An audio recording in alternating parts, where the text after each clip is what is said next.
This summer, say I do. I am marrying a stranger. Like never before. Am I crazy? It's a whole new Married at First Sight on Peacock. Thank God I woke up in love. With new experts. My name is Dr. Lisa. My name is Paul Brunson. More couples. This could be the start of a very successful marriage. And more surprises. Or maybe not. Everything is just not enough. You're a little bit crazy. I don't know what's gonna happen. I want my fairy tale ending. Married at First Sight, now streaming. New episodes Thursdays, only on Peacock.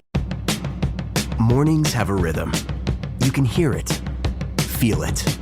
And at Quaker, we fuel it. With 100% whole grain oats and a good source of fiber in every bowl, helping you turn that rhythm into your soundtrack for a great day. Fuel to start whatever's next. Quaker, official sponsor of FIFA World Cup 26.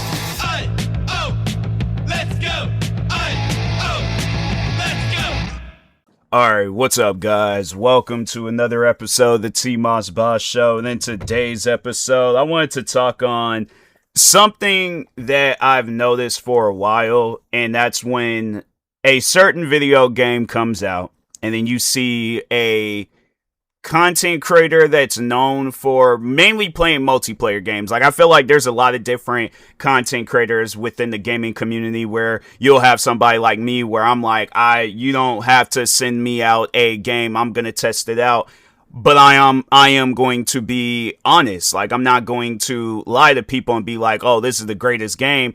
No, like, that's the thing. I done played a lot of different video games over the years where, yeah, I think it's safe to say that them games is no longer in my library, and I got my money back, because I'm like, I'm not going to get stuck with that game. You know, it's like, I grew up in a day and age where, you know, like, at one point, I remember I didn't really know too much about GameStops, so there were some games that I did get stuck with, and, yeah, I was like, nah, bro, like, I don't see myself playing this game, anymore. Then, yeah, you know, and you figure out companies like GameStops, I'm like, you would think they would have some system like that today, where it's like, okay, you might not get all your money back, but at least you could get, some, and then, yeah, just get rid of the files and stuff, you know, sell it. I think that's what Steam, you know, Xbox, PlayStation, what they should all do. It's like, you guys, it's trying to, well, Steam, of course, you don't have no choice but to buy games digitally, but Xbox and PlayStation, you guys head in that direction. It definitely needs to be a better refund policy. But you have creators like me where it's like, we just play whatever game that catches our attention, and then you have those not developers, but gamers where they, you know, they just play that one game. Like, I feel, because, yeah, it's like, I could go on and on talking about just all the different types of gamers, but yeah, you'll get those gamers where you mainly see them playing games like Apex, Fortnite, Call of Duty, Valorant, where it's like, you know, the free games where it's like, okay, I don't have to spend no money and things, so there ain't really no harm done. Like, I could just very well uninstall. And that's why I think games like that, you know, why they do so well is because, yeah, it's free. You don't have to put no money behind it. That's a game that's really testing your skill level to see whether or not you're good at the game. So, yeah, like Call of Duty Warzone, Fortnite, Apex, what else? You know, yeah, it's like them free games and stuff. So I can understand that. I'm like, I wish I was one of those types of gamers, but yeah, I'm like, I know at times, like, if you want a good game, and not saying that those games I listed off aren't good games, and like Fortnite probably being the best out of them all, but overall, though, yeah, you know, if you want a good game, you might have to spend some money on it. Even those games, it's like, yeah, you have to spend some. Valorant, I don't know. That might be a game you gotta put some money in on it and stuff. I don't know. I don't play that much of Valorant to have an opinion on it and stuff. But anyways, but yeah, then, you know, like, there's a bunch of different types of gamers out there, but there are those one types of gamers where the developers send them out a free copy of their game, and they make it seem like that this is the greatest game since Grand Theft Auto San Andreas, or I'm trying to think of some Need for Speed Underground 2, or what are some other classic games out there, you know, and they try to put those games on the same scale. Like, for an example, I don't know, like, I can't think of that guy's name, but I just remember there was I think his name was Shroud, and he was talking about Marathon, making it seem like that it was a good game and stuff, and I'm like, that's not a good game. You know, when you look at Bungie's history of gaming, and probably their biggest video game series that they've ever worked on was Halo, you can't say that Marathon is better than the Halo series. And I'm not, the thing is this, I feel like that people will be all like, oh, he wasn't saying that. But when you're hyping up the game and making it seem like that's what it is, it's this good game where it can be in that same conversation as Halo. Yeah, it's one of those things where I'm like, I wouldn't want to be a fan of you. I go out and buy this game, and that's the main reason on why people you see where games be doing so well is because the big creators buy it, and then their fans see that they're playing the game. They want to get in with them and stuff when playing the game, and then that's the only reason. But until then, they move on to another game, and then that's the game that they're playing. Because I'm like, no, I ain't seen that too many times where it's like you see where a game goes viral, everybody's kind of playing it. The big creators, they're like pretty much getting most of the attention out of it and stuff, and then then eventually another game comes out, and then you don't even see that game get mentioned no more. Then that's how those games be dying off, and that's why I'm like, with Marathon, let's just see where Marathon is at player base wise, because and this is just going based off of Steam. I don't know how it is on PlayStation or Xbox, but they currently have 6,857. I feel like the number is getting less and less. Like, it's one of those things where I'm like, it should, and then, hold on. Then today, at some point, I think that was just, it was probably in the middle of the night, but still, 2,000 people playing the game. This was at one point in time a game that had 88,000 people playing it on a regular basis. And then, eventually I think that's what it was that, these bigger developers realized that there ain't nothing being done. And see, that's the thing. Bigger developers, I feel like they have this, I guess like just this mindset thinking along the lines like, oh, the developers are going to listen to me. They're not. Developers don't listen to nobody. When it comes down to, I guess, how much, or like, can we make more money off of the game? Yeah, if you come up with some scheme on making the game more money, then they'll listen to stuff like that. But I feel like even then, it's like they're gonna make it seem like that it's their own idea. See, that's the thing. I feel like that running a small business means I wear lots of hats. When I put on my hiring hat, I can count on LinkedIn Hiring Pro to make it easy. LinkedIn Hiring Pro helps manage my hiring workflow, puts my job post in front of a unique network of professionals, and matches me with the best candidates for my business. I can also share my job with my network. No other job site lets me do that. No wonder most small businesses say they'd use LinkedIn Hiring Pro again. Hire right the first time. Post your job for free on LinkedIn today at linkedin.com/quality. This episode is brought to you by Accenture. When your advertising operations fall out of sync, everything else follows. Spotify and Accenture are working together to reinvent the rhythm of ad sales, using automation, analytics, and smarter workflows to simplify campaign delivery and access better data across the business. The result? Less time spent on operations, more time connecting brands with the moments and fandoms that matter most. Learn more at accenture.com/Spotify.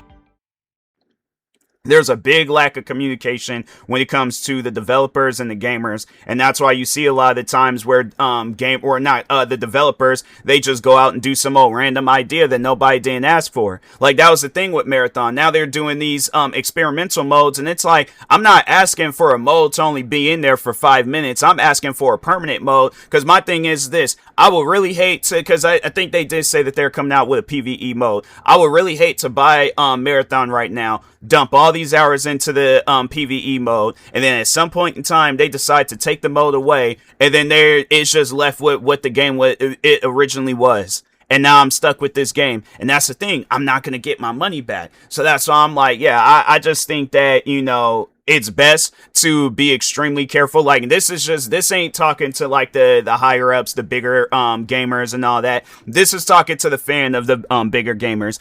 Be extremely careful with what game that you buy. But always, and I mean always, when it comes down to a video game, always get a second opinion, because I know that's one thing for sure, is that you cannot trust what a bigger gamer or a content creator says when it comes to I feel like I haven't been saying content creator in this podcast episode, but anyways, if I did make a mistake, that's what I meant to say. But anyways, it's them bigger content creators where I feel like they lied, because I don't know, maybe they're being paid off, but that's the thing though, where I'm like, the time where I've been sent free video games, like, that's something that I don't want to do, is say bad things about the game. But at the same time, I'm like, that's the thing, as a developer, you shouldn't be upset if somebody doesn't like your game. That just means that either that's not their type of video game or there's things that you need to work on. But I feel like if you're a passionate video game developer, you don't mind listening to it. And I think that when people see stuff like that, that's when they approach you in a more, I guess, like non-aggressive way and stuff. Like they're not going to be saying crazy things or bad things about the game. And that's the thing. The amount of times where I've reviewed games and then it's, the developers wanting to, cause no, it was just recently, CarX Drift Racing Online, the second one that they just came out with. Now I played that game. The game felt nothing like the first one. The first one, I dumped hours into it. I bought that game both on Xbox and PC, and I dumped hours into that game. I think it's safe to say that I'm a fan of the first CarX Drift Racing Online. They came out with the second one. I just knew that I was going to be playing a lot of this game because I'm like, they're probably going to have more things to do. They're probably going to have it where it's a lot more better than the first one. Like it's definitely going to be a game worth playing. I played that game and I'm like, they changed things where I'm like, who asked for this? Like you guys are like, you changed the mechanics of how the cars drift. And so I brought that up. That was the main thing that was, that really caught my attention. I didn't care about the other stuff in the game, but it was the drifting mechanics. And I'm like, this don't feel nothing like the first one. And it wasn't like, oh, it was that, like, CarX Drift Racing Online 1. That's a game where I'm like on and off with playing it. But I feel like that I remember how the controls, like, the funny thing is, it's like, it's been, I want to say, how long has it been since I played that game? Let me check real quick the last time I played. I played that game back in January. Was it January?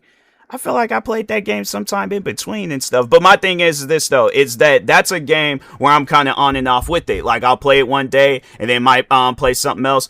But the thing is this, though. I have not forgotten how to play that game. That's a video game where it's like the controls, everything about it is embedded in my brain. So if somebody wants to say, oh, it's probably been a while, there were other racing games that I played in between. I CarX Street, Forza Horizon 6. I did play that afterwards, but I'm trying to think of some other drifting games that I played. Yeah, I feel like that that I've been like on and off with like racing games and all that stuff over since January and stuff. But no, the thing is this though.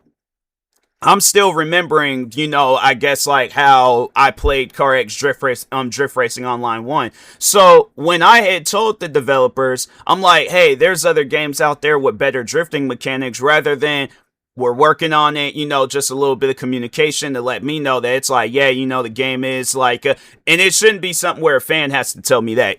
You should be telling me that. I can't trust what a fan, I don't know who the fan is and stuff. This can be somebody that's just trying to suck me into keeping this game and now I'm stuck with it. No, I'm not with that. I'm not with getting stuck with video games anymore. So if it means I gotta get my money back and put the devs in the situation, then so be it. But I'm like, I don't make money to just give it away and stuff. So, but anyways, rather than letting me know like what the business is with the game, their response is, well, can you name the other games? So I did, and I made sure of it that I included CarX Drift Racing Online 1, because I'm like, rather than, I guess trying to figure out these other games and stuff, I'm like, how about you guys go back to your very first, well, not the very first, but the first installment of this series, and you use those mechanics, copy and paste it to these mechanics with some new graphics.